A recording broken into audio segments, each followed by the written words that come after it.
조민의 음성은 수뇌부 몇몇에게만 들릴 정도로 작았다. 그러나 얘기가 다 끝났을 때 주전이 큰 소리로 떠들며 광장 안의 군웅들 시선을 끌게 되었다. 가장 먼저 반응한 것은 사도천종이었다. 음모라니 무슨 소리요?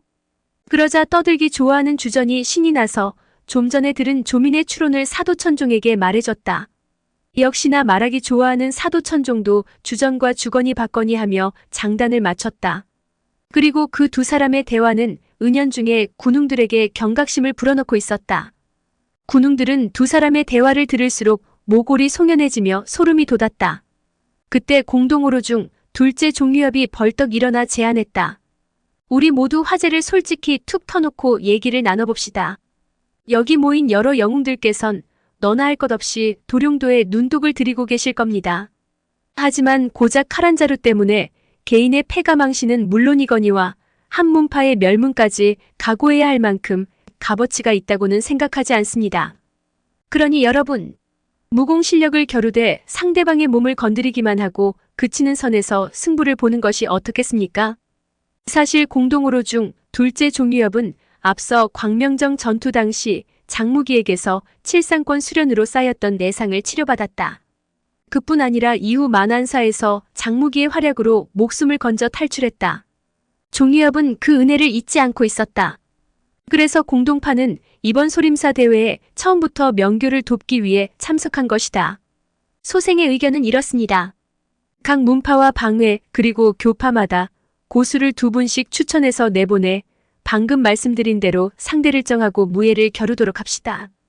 그리고 최후의 가장 무공이 뛰어난 문파에게 금모사왕과 도룡도를 맡겨 그쪽 마음대로 처분하는 것이 어떻겠습니까? 종유협의 말이 끝나자 여기저기서 찬성하는 소리가 들려왔다. 장무기는 공지대사 등 뒤에 늘어선 승려들의 반응을 유심히 살펴보았다. 그들 대부분은 주전과 종유협의 얘기가 계속되는 동안 언짢은 표정을 지으며 불만스러운 기색을 띠고 있었다. 장무기는 그것을 보고 조민의 추리가 틀리지 않았다고 생각했다. 바로 그때 아미파 울타리 안에서 중년 비군이 하나가 소리쳤다. 하나같이 쓸모없는 것들만 모였구나. 그 말을 듣고 사도천종은 어처구니가 없는지 실소를 터뜨리며 물었다. 사택께선 무엇이 쓸데없다는 것이오? 그러자 중년의 비구니가 싸늘한 미소를 지으며 대꾸했다. 칼에는 눈이 없는 법이다. 두 사람이 싸우다가 살아있으면 이긴 거고 죽으면 진 것이지 무슨 애들 장난치는 것도 아니고 겨우 몸을 건드리는 정도로 승부를 본단 말이냐? 이 말을 듣자 군웅들은 등골이 오싹해졌다. 사도천종이 중년의 비구니를 똑바로 쳐다보며 말했다. 우리는 지금 우호적인 무공 대결을 하려는 것이오. 서로 철천지원수를 맺은 사이도 아닌데 굳이 목숨까지 걸고 싸울 필요가 어디 있소? 출가하신 분은 자비심을 근본으로 삼는 법인데 부처님께서 오늘 사택께서 하신 말씀을 들으면 진노하지 않으시겠소? 사도천종의 이빠른 말에 중년 비구니가 서리빨 같은 말투로 대꾸했다.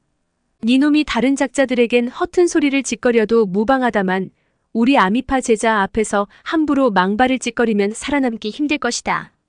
그 말을 듣고 사도천종은 기가 막혔다. 그는 가지고 있던 술병을 기울여 술 한 잔을 따르고 나서 중년 비구니를 보며 비웃음을 날렸다. 과연 아미파가 대단한 존재들이로군. 속담에 풍류나마는 계집하고 싸우지 않는다고 했으니 나도 늙은 비구니하고 싸우지 말아야겠군. 그러면서 사도천종은 보란듯이 술잔을 막 쳐들고 입술에 갖다 대려고 했다. 그런데 바로 그 순간 허공을 가르는 날카로운 소리가 울리더니 작디작은 염주 두 알이 술잔과 술병에 부딪혔다. 곧이어 또 한 알이 날아와 사도천종의 앞가슴을 강타했다. 그 순간 무서운 폭음이 연달아 울리더니 사도천종이 들고 있던 술잔과 술병이 산산조각 나고 말았다. 사도천종의 몸은 폭발력에 떠밀려 30척 거리를 날아가 뒤로 벌러덩 낮아빠졌다. 그리고 사도천종의 가슴에는 큼지막한 구멍이 뻥 뚫려 있었다. 잠시 후 전신을 감싼 도포자락에 불이 붙어 타오르기 시작했다. 하주가 달려가 사도천종을 살펴보니 이미 숨이 끊어진 뒤였다. 그 모습을 보고 양소가 장무기에게 말했다. 아마도 저 비구니가 사용한 것은 병력 뇌화탕 같습니다. 서역 대식국이란 곳에서 만든 화약 암기인데 탄환 속에 강력한 화약을 장전해서 용수철로 발사한다고 들었습니다. 하주는 시커멓게 불타버린 사도천종의 시체를 부여하는 채 분노에 가득 찬 목소리로 중년 비구니에게 따져 물었다. 아미파는 의협을 지향하는 명문 정파라고 들었는데 어찌 이런 악독하기 짝이 없는 암기를 사용한단 말이오? 아무리 강자존의 무림이라도 사리에 벗어나는 행동을 함부로 저질러서는 안 되는 것이오. 대체 사태의 조남은 어찌 되시오? 그러자 중년 비구니가 싸늘한 미소를 지으며 대꾸했다. 내 법명은 정가이외다. 대업께서 제게 삿대질하며 시비를 거는 의도가 뭐요? 정가사태의 싸늘한 대꾸에 하주는 참담한 표정을 지었다. 정가사태. 그대는 이렇듯 악랄하고 잔혹한 짓을 저질렀으면서도 당신네 아미파의 조사 곽양여협께 떳떳할 수 있겠소? 무엄하게도 하주가 창파 조사의 조남을 입에 올리자 분노한 아미파 제자들이 일제히 자리를 박차고 일어섰다. 정가사태가 눈썹을 곤두세우고 호통쳤다. 감히 니놈이 본파 조사 어른의 함자를 함부로 입에 올리다니 죽고 싶은 것이냐? 하주는 눈 하나 깜빡이지 않고 당당하게 말했다. 그대는 의롭지 못한 짓을 저질러 조사 어르신의 명예를 더럽히고 욕되게 했다. 곽양여협은 더 말할 나위 없는 훌륭한 분이시다. 멸절 사태 역시 당년에 심보가 모질고 손속이 악랄하기로 유명했지만 그래도 그분은 무고한 사람을 마구잡이로 죽이지 않았다. 그런데 그대처럼 아무 죄 없는 사람을 함부로 죽이는 제자를 지금 아미파 장문께서는 용납하시다니. 이러고도 아미파가 오늘 이후 강호에 두 발을 딛고 설 자리가 있을 듯 싶으냐? 하주는 당당한 걸음걸이로 아미파 울타리 쪽으로 걸어갔다. 아미파 장문께서 제자의 죄를 엄히 다스리지 않으신다면 아미파는 이제부터 천하 영웅들의 지탄과 멸시를 받을 것이오. 그러자 광장한 수천 쌍의 시선이 일제히 주지학에게 쏠렸다. 그 중에는 아미파 제자들의 눈빛도 섞여 있었다. 주지학은 말없이 정가를 향해 두어 번 고개만 끄덕였다. 그 순간 또다시 엄청난 폭음이 울렸다. 정가 사태의 수중에서 발사된 병력 뇌와탄 두 발이 곧바로 지근거리에 당당한 자세로 서 있던 하주의 가슴과 아랫배의 구멍을 뚫고 터진 것이다. 옷자락으로 불길이 옮겨붙어 역겨운 누린내와 더불어 연기를 내며 타오르기 시작했다. 하주는 숨이 끊어진 상태에서도 꼿꼿이 그 자리에 선 채 넘어질 줄 몰랐다. 양팔에는 아직도 사도천종의 시신을 껴안은 채로 두 눈을 부릅뜨고 서 있었다. 군웅들은 너무도 놀란 나머지 입을 열 수가 없었다. 저마다 곁에 동료들을 마주보면서 할 말을 잊었다. 그러나 잠시 후 사방팔방에서 비난과 질책, 그리고 야유와 욕설이 뒤섞여 한꺼번에 터져나왔다. 광장 안은 또다시 소란의 도가니로 바뀌었다. 군웅들이 퍼붓는 비난과 질책의 화살을 한몸에 받으면서도 아미파 장문 주지학은 얼굴빛 하나 바뀌지 않았다. 그녀는 천연덕스레 송청서를 불러 귓속말로 무엇인가 지시를 내렸다. 그러자 송청서가 고개를 한번 끄덕이더니 여유만만하게 천천히 광장 한가운데로 걸어 나왔다. 송청서가 낭낭한 목소리로 군웅들을 향해 외쳤다. 소생이 여기 모이신 군웅들께 한 가지 여쭙겠습니다. 오늘 우리가 무공 대결을 하는 목적이 개인의 품행이나 덕성을 따지기 위해서입니까? 그러자 군웅들은 한순간 말문이 막히고 말았다. 가만히 장내 분위기를 살피느라 잠시 뜸을 들인 송청서가 다시 입을 열었다. 여러분은 덕망을 갖춘 자가 도룡도를 차지해야 한다고 생각하십니까?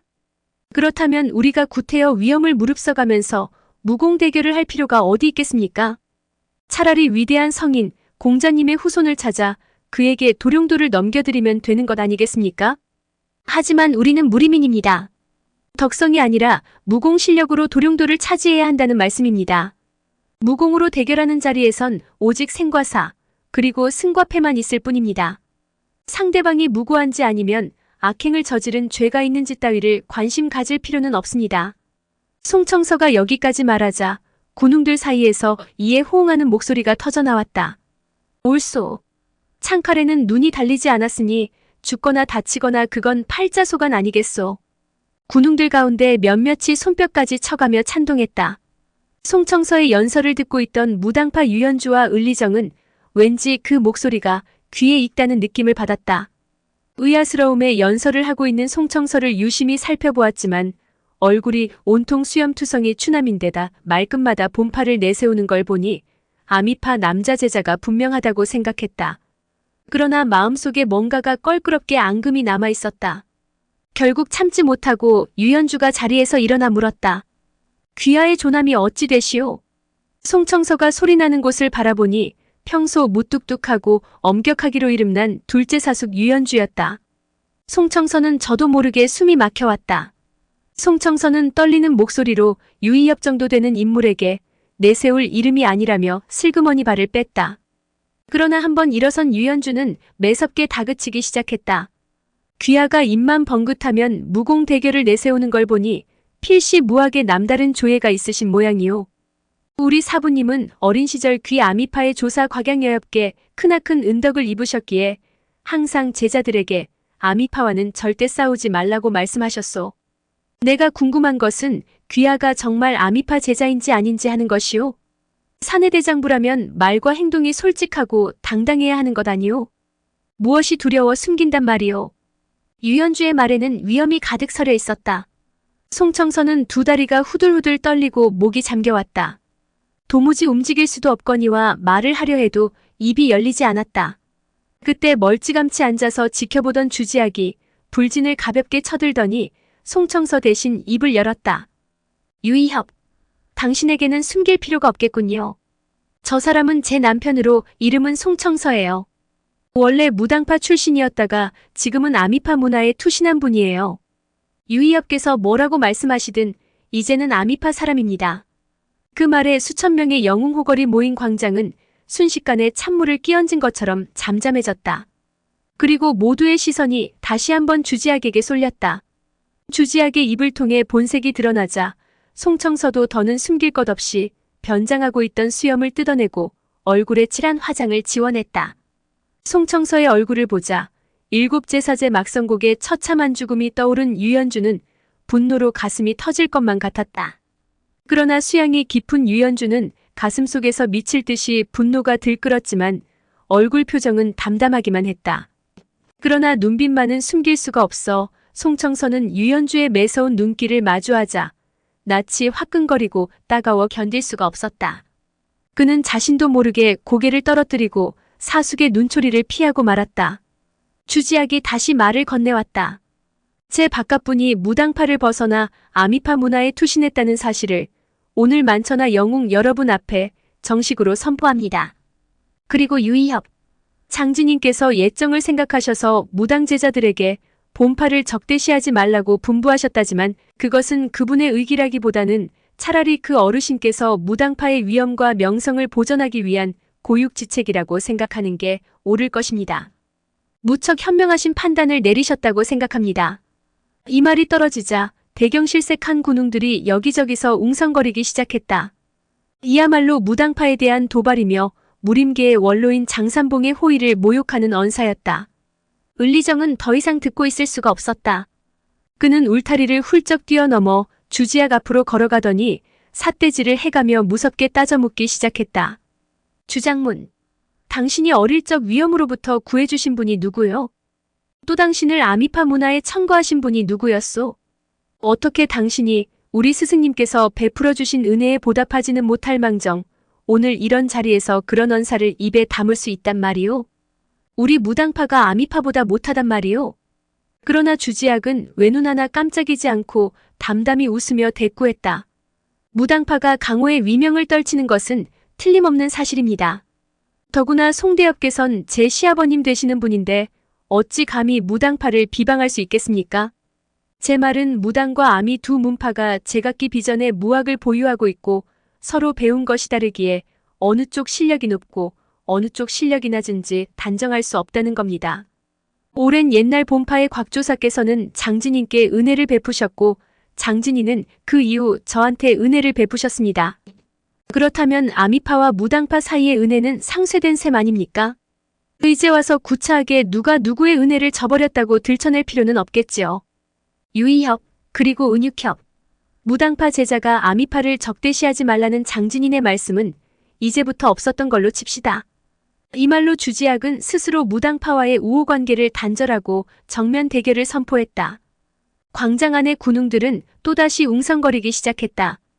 스승의 선의가 만천하 영웅들 면전에서 무참히 짓밟히자 유연주와 을리정은 분노와 치욕에 몸을 떨었다. 하지만 이 문제는 스승 장산봉이 결정할 문제였다. 두 사람은 말없이 아미파 장문에게 고개만 끄덕여 보였다. 아미파의 뜻을 분명히 받아들이겠다는 의미였다. 두 사람은 발길을 돌렸다. 그러나 어찌 이 모욕을 그냥 참고만 있겠는가? 을리정은 뻔뻔스레 서 있는 송청서를 보며 목에서 피를 토하는 듯한 비통한 절규를 쏟아냈다.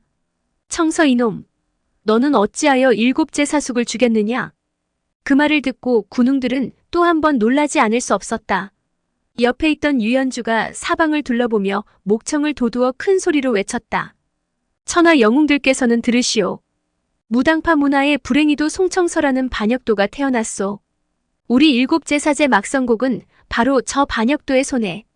바로 그때였다. 갑작스레 날카로운 파공음과 함께 병력 뇌와탄 두 알이 한꺼번에 유연주의 가슴을 노리고 날아왔다. 그 모습을 보고 장무기는 너무 놀라 외마디 소리를 지르면서 뛰쳐나가려 했다. 그러나 유연주와 아미파 진영이 너무 가까운 데다 병력 뇌와탄의 속도도 너무 빨랐다. 아미파의 기습적인 저격은 당사자인 유연주도 뜻밖이었다. 유연주 정도의 고수라면 몸을 틀어 병력 뇌와탄을 피하는 것은 그리 어려운 일은 아니었다. 하지만 병력 뇌와탄이 날아가는 방향에는 100여 명의 개방 제자들이 앉아 있었다. 만약 유연주가 몸을 피한다면 개방 제자들의 희생은 막을 수 없었다. 유연주는 개방 제자들의 희생도 막아야 했지만 자기를 죽여 만천하에 송청서의 죄상을 폭로하지 못하게 하려는 아미파의 행태도 용서할 수 없었다. 유연주는 양손바닥을 뒤집어 태극권의 운수일초로 이제 막 눈앞까지 날아든 병력 뇌와탄 두 알을 덮쳐내렸다. 그는 양손바닥의 제일 부드러운 부분을 벽으로 삼아 위아래 공간에 병력 뇌와탄을 가뒀다. 그러고는 병력 뇌와탄이 회전하는 역방향으로 길을 회전시키기 시작했다. 잠시 후 병력 뇌와탄의 회전이 멈추는가 싶더니 반대 방향으로 팽이 돌듯 빙글빙글 돌기 시작했다. 유연주의 두 손바닥이 하늘을 향한 수평 자세로 가슴 앞에 펼쳐지자 군웅들은 자리를 박차고 벌떡 일어섰다. 병력 뇌와탄 두 알이 유연주의 양 손바닥 위에서 어지럽게 맴돌고 있는 게 아닌가. 수천 명의 군웅들은 숨을 멈추고 유연주의 손바닥에 시선을 집중했다. 군웅들은 살아있는 물건처럼 손바닥 안에서 팽이 돌듯 회전하는 병력 뇌와탄이 당장이라도 터질 듯해서 심장이 멈춰버릴 것 같았다. 그러나 병력 뇌와탄은 유연주 손에서 회전하기만 할 뿐 끝내 폭발하지 않았다. 유연주가 한숨 돌리려고 하는 순간 또다시 아미파 진영에서 허공을 가르는 파공음과 함께 병력 뇌와탄 두 알이 날아왔다. 그러자 이번에는 유연주 곁에 있던 을리정이 태극권의 남장미 초식을 사용해서 병력 뇌와탄 두 알을 받아냈다. 을리정은 양 손바닥 안에 병력 뇌와탄을 가두어 놓은 채 왼발은 땅을 딛고 오른발은 허공에 들이운 채 전신을 팽이 돌리듯 급속도로 회전시켰다. 사실 을리정은 검술에는 정통하지만 태극권은 유연주만큼 능숙하지 못했다. 그래서 을리정은 유연주처럼 손바닥 안에서 길을 회전시켜 병력 뇌와탄을 제어할 자신이 없었다. 자칫 잘못해서 힘 조절에 실패하면 그 즉시 병력 뇌와탄이 터져버릴 수도 있었기 때문이다. 그 때문에 을리정은 양 손바닥을 둥그렇게 한 뒤 그 공간 안에 병력 뇌와탄을 띄워놓은 채 몸을 급속도로 회전시켰다. 무공 수준으로 따진다면 손바닥 안에서 길을 회전시켜 탄환의 힘을 상쇄시킨 유연주가 한 수위였지만 군웅들이 보기에는 팽이 돌듯 제자리에서 전신을 회전하는 을리정의 동작이 훨씬 멋지고 아름다워 보였다. 을리정이 30여 바퀴를 돌고 났을 무렵 사방팔방에서 우레와 같은 박수갈채가 터져나왔다. 그리고 병력 뇌와탄의 회전 속도 역시 줄어들고 있었다. 그에 맞춰 을리정도 서서히 회전 동작을 멈추었다. 그러자 손바닥 안에는 매끄러운 염주 두 알이 얌전히 들어있었다.